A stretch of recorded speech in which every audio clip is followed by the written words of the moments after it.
Yo, this is Necro Butcher. They found that is, that's sort of political based on what I see in others. When you go camping, you're gonna see the Milky Way galaxy. Punk rock type attitudes. We're just gonna try to, gross you out with our music. If you love it enough, whatever you're doing, whether it's your instrument, music, or everything like that, you'll find a way to make it work. We could do this all night.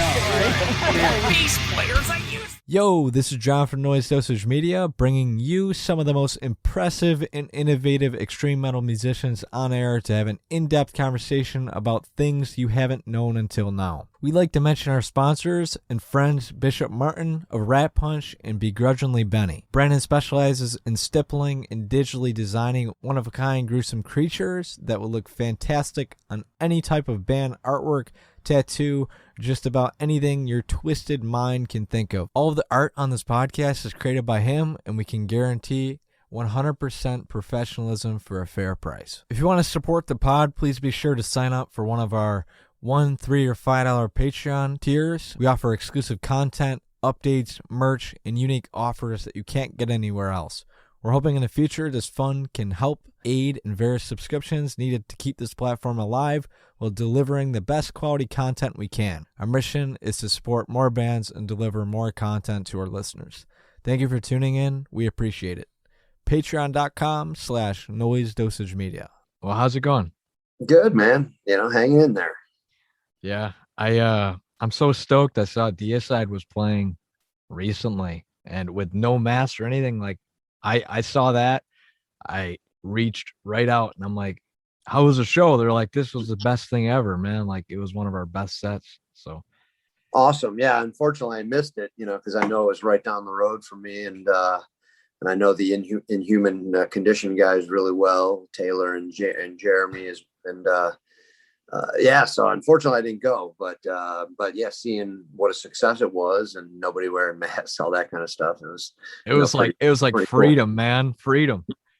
Which is cool. And then I would imagine everyone was just happy to be that way too. Wow, going to a show and it's just exactly, a small bar, freedom like that, no masks, just go nuts. And, the way it used to be, it's exactly. Seems like it's been 10 years, but it's only been a little over a year. It's crazy. Exactly. All right. So I'm going to pop right into the ideas I had.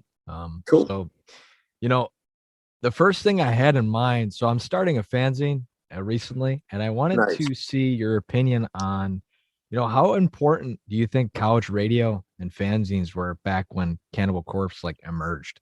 Oh, that was huge, man. That's pretty much all there was back then, right. in the 80s and then the 90s, of course, but I remember in those days pre-Cannibal, with our other bands, Tyrant Sin, Beyond Death, all that in the Buffalo scene.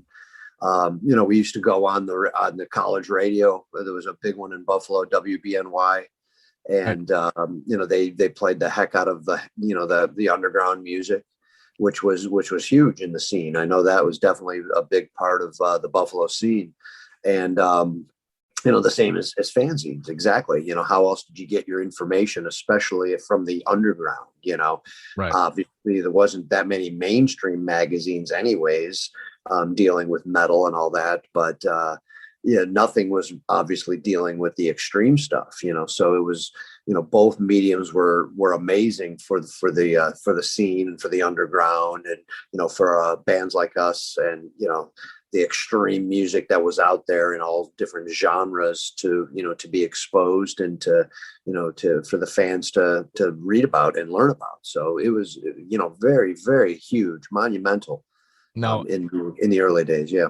Now, as for a fanzine, do you remember any editors in specific that you're like, I gotta buy his every month or whenever they did it?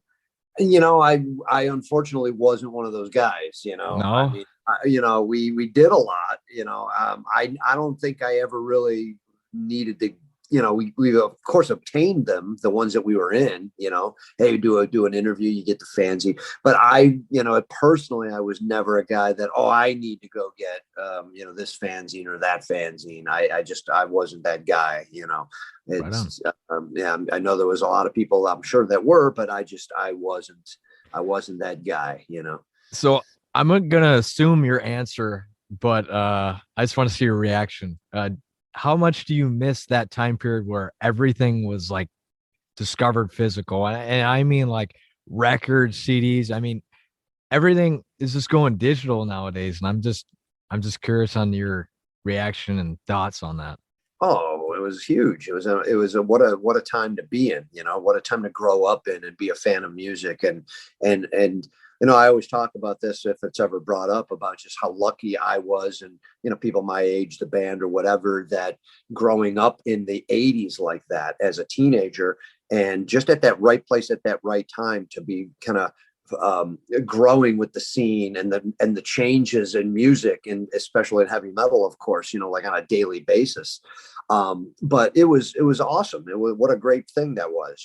I mean, it was such an exciting time, going to the record store and just seeing an album there and going, wow, who the hell is this?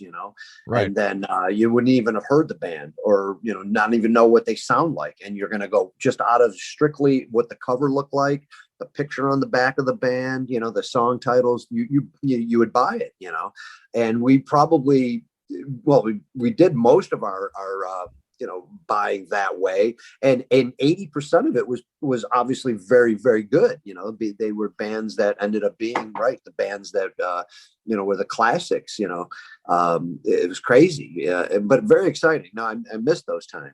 Yeah. I mean, unfortunately, in this day and age, you're a young kid or whatever, teenager for the most part. It's not the way it's going to get done ever. So Right. So I'm very happy to have grown up in that time and to have experienced, finding new music that way. And then, like I said, it was all new music in the sense of, the scope was changing on a daily basis, like just think of how everything happened so quick in the 80s there, from the early 80s to the mid 80s to the late 80s, in a relatively short amount of time. So much changed in extreme music and heavy metal, so it was exciting, man. Very exciting. Right on. Yeah, I'm 21, so like I was like right on the cuff, right? Like I wish I was like 10 years younger. Yeah, that's sorry. I got lucky, I mean, I know that you can't, whenever you're born, you can't, there's nothing you can do about that. I definitely, like I said, I really feel lucky of growing up when I did, and to be able to experience those things. So Right on. So I wanted to bring it home how you brought up Buffalo. Me, I live in Buffalo right now. Oh, no kidding. Oh, So no, awesome. I didn't know that. Awesome, man. Well, there you go. We've come full circle, yeah. So I met you somewhat. I mean, it was like a meet and greet at the House of Guitars. Okay. I don't even know. Like time is lost at this point, but What was just me there, right? it was just you.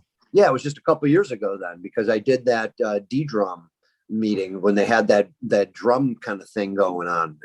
Yeah, and it wasn't that long ago then. It would have been maybe 4 years ago, maybe at most, something like that.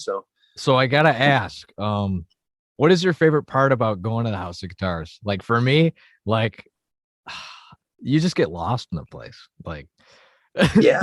Oh, that's the whole thing. I mean, it's just amazing that store still exists in that way, like it's just so disheveled and just so it's like finding lost treasures or buried treasures, I mean, things that have been there for years, guitars and drums and albums. I mean, it's amazing. You can spend days in there, and never find everything or see all the, the things that they have to offer. So, I've only been there a couple of times. It's been a long time. I mean, that time going, when you're talking about, can't even remember the time before that.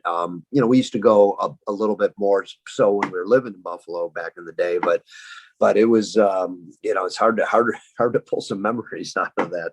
All I do know is that what a great place. I mean, yeah, what an amazing store. I mean, and if you're into music and instruments, and you're in Rochester, you have to go to the House of Guitars. I mean, that's what like got me. That's what got me into this whole like music thing. Like my father was like, hey man, let's go here. And I would just spend the day and I'd be like, I'd go home and I'm like, all right, I'm going to practice, man. I got to buy one of them guitars. That's the way to do it, man. Yeah, no, that's a good inspiration. Definitely. It's an inspirational store. It's got everything. So, that's great. Have you come across, I mean, you've been around the freaking world. Have you been across any music stores like that? Not really. That's what I said. It's kind of very unique. I mean, everything's a little bit more kind of organized, I guess. That's what I was getting at, how it's just like, it just seems like there's no rhyme or reason to the place. It's just amazing that way. There's, it's been a long time it's crazy being a long time being in record stores. I mean, we used to do a bunch of in stores back in the early 90s and all that. And they seem few and far between these days. But I don't think there's anything like the House of Guitars that a store like that I've ever been in. I mean, it's great that it's got everything. Yeah, it's great that it's got everything too, not just music, not just instruments, because usually it's one or the other. So the fact that they got everything like that, or like they have both, but the one's just kind of 80% 20. You know what I mean? Yeah. 80-20, Yeah. like True. half-assed. Yeah, true. And it's cool. Like when we met that time, you're talking about how they were having like drum clinics going on in there. I mean, that's a whole nother thing. It's a music store. I mean, okay, it can happen in some, the bigger music stores, I guess, would do that. But the fact that they have things like that happening is just, it's an amazing place. You have to go. Yes, You gotta go. All right. So on to the new album. Holy crap, man. Cool. I was taken away. Like when I listened to it, I'm like, I listened to like 3, and then I'm like, all right, I got to hold this for the gym. And I'll tell you, I never worked out so hard Nice. than when I got a hold of that thing. So Nice. my question is, what are some things that Cannibal always tries to experiment with getting in the studio? Like, there's always one thing that, you got the foundation all the time of Cannibal Corpse, but what are you always kind of nitpicking and trying to experiment with?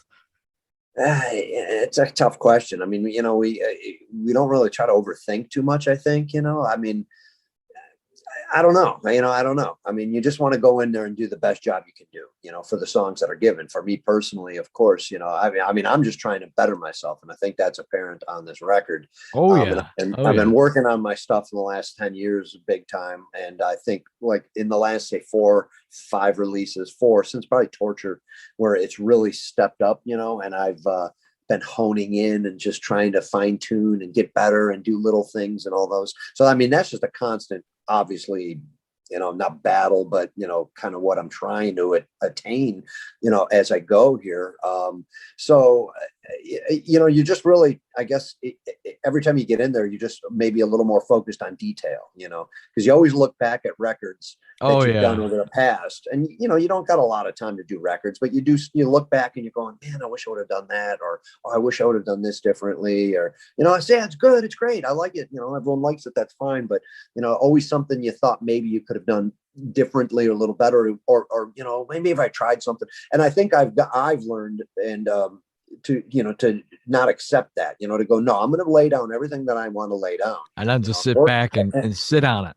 Yeah, and work on things and go, when I walk away from that, there's nothing beyond the record or anything I did that I go, like I was saying, I wish I would have done that or tried that. I really I really focus on getting that together, and then getting it down for the songs. And I think that's come with experience and and all that. And the more we're in the studio, like I said, just as time goes on, and, I guess it's just a matter of, getting older and just getting wiser, so to say, and just getting more meticulous in what you're putting down under the record. So for me, it's just, it's working on those things and making sure, I can walk away and hear an album like Violence and go, man, that, people no say shit, that's me. I mean, I can say I'm really 100% happy with it, and I said, I'm happy with all the releases, but, you're always going to have those, like I said, early on, those, looking back, those decisions or just those thoughts in your mind, like, so I think those are pretty much,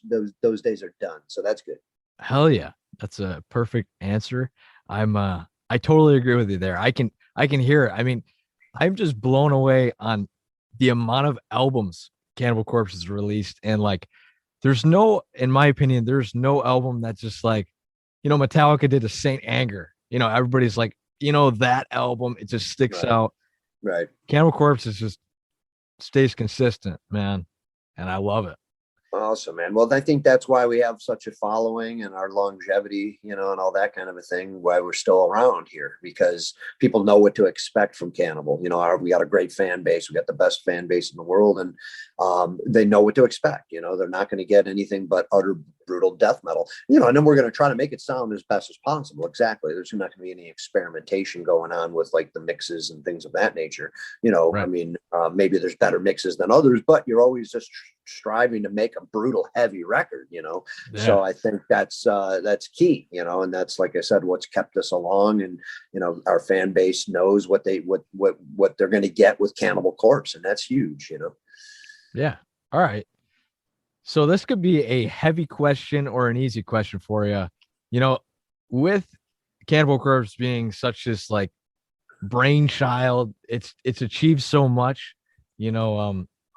What is top of mind when you go, what's next? Like, what haven't you achieved that you're trying to do? That's tough. We've done it so much, more than we've ever would have imagined with this band, of course, Right. We would have never thought we'd be here, right, talking about our 15th record, 32 years in, and, been able to tour in the world, all those kind of things. I mean, it's just been a dream come true, and it's beyond our dreams, So to me, it's just really about, just keeping it going. I mean, if it ended tomorrow, we can look back and say, hey, we had a great career here. We had a great run. We made it 32 years, put out 15 records, and we're arguably the heaviest, death metal band or whatever, biggest one in the world. Right. So I think we can be all happy with that and walk away. But at this point, exactly, we just take it day by day. And, I don't think there's there's really no goal. I don't think at this point. I mean, we've done it, we've done our things here. I mean, just keep doing what we do, because I would like to be known exactly when it's done as being right. A band that was brutal to the end. We did it our way.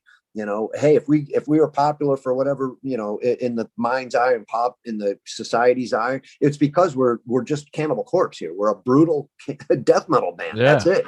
We did it our way, So I think, I think it's just taking it day by day, and because like I said, who knows? Obviously we're at the we're more at the end of our careers than at the beginning. That's just, that's just fact at this point. So let's just have fun, make the most of it, and just keep doing it while we can, I guess, keep kicking ass and taking names. That's what I say. Well, that's all we can do. And we feel good. We're, we still feel like we have it in us, obviously. And, we'll just keep doing it. And, like I said, one day it'll have to come to an end, but, we can, like I said, look back, and we'd be very happy with the band achieved and what we've done with our career. Right on. Yeah. I had a similar answer from Blake from Pig Destroyer, and he just said, like, he doesn't know what he'd do without it. You know what I mean? Yeah. Like he's done it for so long, like it would drive him insane, Oh, it's weird, man. We've been doing this, for so long, right? I was your age when the band started. Picture yourself being 53 years old, which I'm about to become, and that's all I've been doing this whole time, right? This has been my livelihood, and it was your dream when you were a teenager and you're starting out playing and all these things. So it would be, what else is there? What else is there? This is what I do, so this is what we do. So it would be very strange not being able to do that or have that. But, I guess we'll cross that bridge, when it comes at some point, Right on. So I asked this curveball question. I've been asking it recently with the pandemic and stuff. And, how would you define the word success? Like, however you'd say it.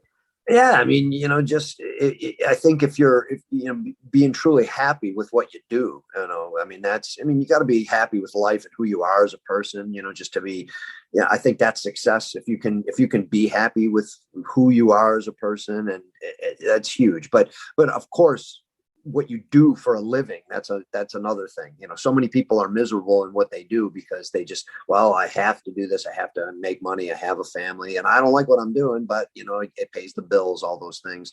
But are you happy? So, I think we've luckily got the success from doing something we love to do. I mean, that's that's huge to me. Just and then just being, like I said, a happy, just trying to be a good person, a good, at this point for myself, being a good father. If I can, right on. If my daughter can be raised and she ends up being a good person and all that, and whatever, then that's success right there. Because I don't think what else is there in life. It's those kind of basic things. So, but yeah, I mean, you gotta be happy, do the best you can, and just try to be the best person you can be for the world and for your family and all that kind of stuff. Perfect answer. Jeff Becerra said being a dad. And I thought the second he said that, I'm like, I'm asking this question every fucking interview. Like, this is awesome. No, it's a great question, and I think, and Jeff's a wise man there, because that's it. What else is there, especially when you have children? I mean, you just want to be a good father, and and hope you've done the best you can to raise your children to be good people. So right on. Perfect. That was awesome. So the rise in these old school death metal bands, right? What advice could you give them? Like, I've seen so many bands emerge within the last 5 years, and I'm just kind of curious on what your take is. Do you think they should stick to the roots, or should they branch out? Or, well, really what you tell anybody that plays music or really anything, it comes down to what is similar to what we were just talking about, is you just got to be true to yourself. Really, you got to love what you're doing. If you love what you're doing, then that's all that matters. If these bands truly love playing that, then there you go. Then they won, because that's so huge, especially in being a creative force like that, being a musician. You can't force it. You can't do it for the wrong reasons. Yeah, it's just not good. I don't think that's healthy. I mean, you're just you want to play music because you love that music, and not for any other reason. Well, what's going to make me the most money? What's going to give me the most success or give me the most fame or whatever? You can't look at it that way. You got to truly love what you do. You have to have that passion, and that's all I can say to anybody, and no matter what they do in life. If you have that passion, go for it, follow it. At least you got to try, because if you don't try, you may look back later in life going, oh, what if? Damn, I should have done that. Yeah, exactly. Now, do it while you can, or try to anyways. Not everyone's going to succeed, but you have to give it a try. But yeah, just stay true to yourself. That's so key. And success comes from that.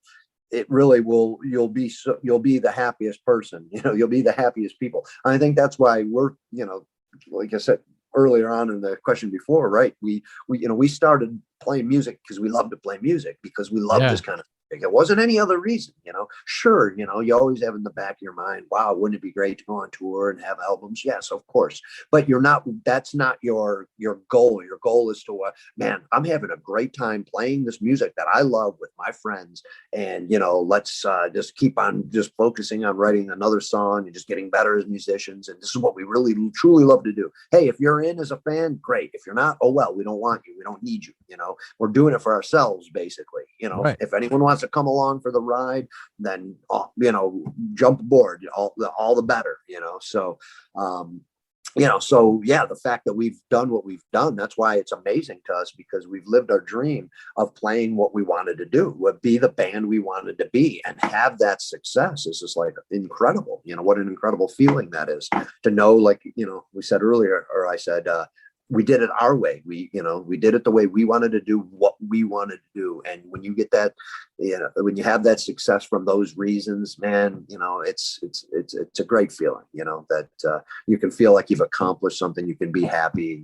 You can probably, probably die happy, so. Right on. That is a great answer. Dying happy is, I've been told, health and happiness. That's it. It's so simple, so cliche, but it is so true. Yeah, it's just so weird talking about this stuff to metal people. I have many people that I'm around. They look at my shirt and they go, You're a fucking pissed off person, man. You must hate the world and you must Right. hate everything about it. But Yep. that's the exact opposite, because some of the nicest people I've ever met Yep. listen to this type of music. Yeah, you're true. It's so true. I mean, we're liking this music because of the music. I mean, sure, the imagery goes along with it and all that, but you are so correct on that. I'd say 98% of all metal fans, death metal fans, all that, they're just normal people, good people. They just, right. We like this extreme form of music. Metal is so powerful that way. Where it grabs you, and sucks you in, and it doesn't matter really about the subject matter. I mean, that's kind of secondary. Of course, it goes hand in hand, but it's a form of entertainment here. Right? We're not serial killers and murderers and and all that kind of stuff. We're not evil people, because It just goes with the music. You can't sing about. I don't listen. Yeah. I don't dive deep into lyrics, man. Like if I did, I feel like I would be insane, because death metal is just, it's like a horror movie. It's totally. If people can't get that by now, I don't know what. I don't know. No, that's why, I guess just because it's music and it seems more real to people, because it's actually, I don't know, like a couple individuals, they can go and see them live, and it is crazy that people would even think that, but unfortunately, right, you're going to get that book, the cover, the book read by its cover kind of a thing. And, the people that just don't understand it, they're just not going to get it. And they're going to, look at your butcher brochure. They're going to report it on Facebook. Yeah. And they're going to go, you are a bad person. Look at you. How could you wear that kind of thing? Listen to this band, Cannibal Corpse. Oh my gosh, you're insane. They're insane. So yeah, it's something you got to kind of laugh at. But that's unfortunately a lot of the society, a lot of the people, they're what they think, and I don't get it. You probably had to laugh a lot along this way. You have to, I mean, you got to just go, oh man, what's up with people here? What's going on? Why, well, whatever, then they're the ones that have the problem, I guess, and just, you go about your thing, and here we are. So there we go. All right. Yeah. So the last question I have listed is, with being submerged with, all this like aggressive music, what is like your yin and yang? There's always like a, or you got to be calm half the day and then pissed off the other day and have a bunch of energy. Right. Well, I mean, for if you're talking like musical tastes, or you're talking. No, I'm talking about just personality, just like anything in general. Yeah. Well, I mean, for me, I mean, it's pretty. I don't think it's too much of a mystery or anything. A lot of the stuff's out there with how we are, but I mean, I'm just, I love animals. I just love being nature kind of a thing. So, I'm vegetarian. I've been vegetarian for 18 years now. I just started doing that. Oh, nice, man. 2 months ago. Oh, very cool. Hey, very early on. Well, good. That's great, man. To each their own. Obviously, I'm not some guy that's going to preach it or anything. I mean, I became a vegetarian because I didn't want to eat animals anymore. I feel all animals deserve to live.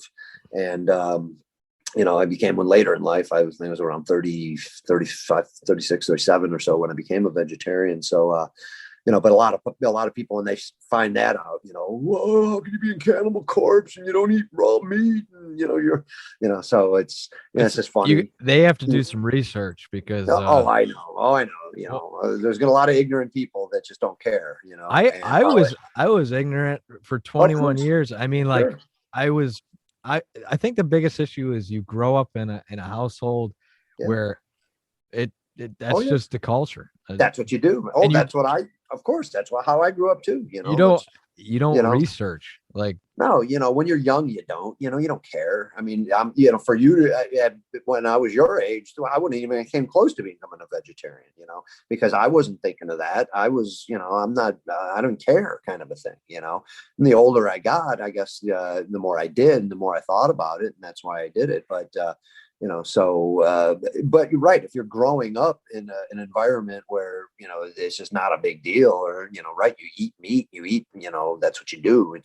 And that's the way I grew up. So, you didn't question it. You didn't even think about it, so, I mean, everyone's different, of course, and it's cool that you, got to a point where you wanted to, you actually obviously must have thought about it and looked into it and researched it. Where right last year, 2 years ago, 3 years ago, you weren't doing that. So that's that's a very cool thing. But yeah, I mean, that's it's a big one for me. And I think we're just all normal guys, right? How we talked about earlier, how you were saying, everyone's just nice people, and everybody that meets us is always, they're almost shocked that we're in Cannibal Corpse, right? People that aren't really into the music per se, and they know of the band maybe, but then they get to know us and they're like, man, it just doesn't seem to fit, because they're not, they think exactly, if you're in a death metal band listening to heavy metal or playing this kind of music, that you must be some hard person that's just, no feelings, no sensitivity, and all that kind of stuff, right? So